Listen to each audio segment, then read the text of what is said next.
উপরে গেলে সাহেব রাগ করে না, কিন্তু আমি গেলে সাহেব রাগ করে কেন? নীলা আমাদের ঘরে এলে তুমি তো রাগ করো না, ওকে তুমি কত আদর করো, আর আমি উপরে গেলে সাহেব রাগ করে কেন?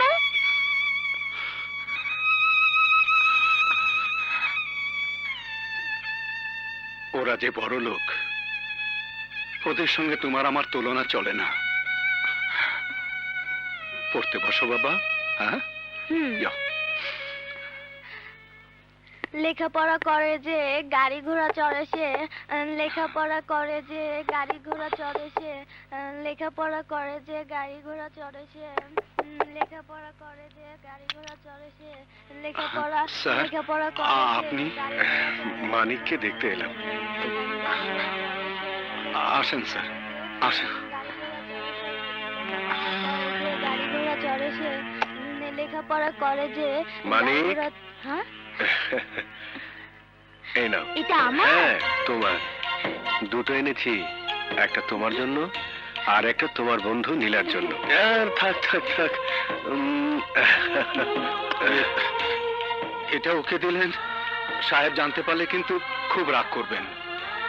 কেন?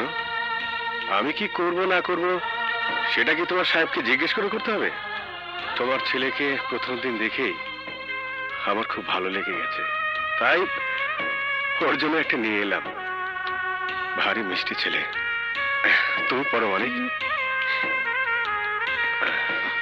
লেখাপড়া করে আপনি দোয়া করবেন স্যার, বড় হয়ে মানিক যেন মানুষের মতো মানুষ হতে পারে। হবে, নিশ্চয়ই হবে। তুমি এত ভালো মানুষ, তোমার ছেলে কি ভালো না হয়ে পারে? আচ্ছা, চলি।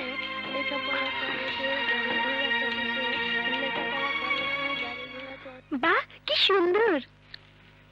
ঠিক এরকম একটা গাড়ি তোমার বন্ধু মানিককেও দিয়ে এসেছি। ওকে দিলে কেন? কেন মানে, শুধু কি তোমার মতো বড় লোকরাই গাড়িতে চড়বে? গরিবদের চড়তে নেই? বিদেশে থেকে তুমি বোধহয় ভুলে গেছো ডাক্তার, কুকুরকে লাই দিলে মাথায় ওঠে। বিদেশে এটাও শিখে এসেছি যে কুকুরই মানুষের সবচাইতে বিশ্বস্ত বন্ধু। হাজার কষ্ট পেলেও ওরা ধোকা দেয় না। আমায় ডেকেছেন স্যার? হ্যাঁ, তুমি এখনই বেরিয়ে যাও, বিকেলের মধ্যে সব যেন রেডি থাকে সেদিকটা খেয়াল রাখবে। ঠিক আছে স্যার। ও হ্যাঁ। আর শোনো শোনো, খেয়াল আছে তো, নীলার জন্মদিনে অনেক নামি দামি লোক আসবে। মানিক যেন আজ কোনো অবস্থাতেই। আপনি আপনি নিশ্চিন্ত থাকুন স্যার। আচ্ছা আচ্ছা।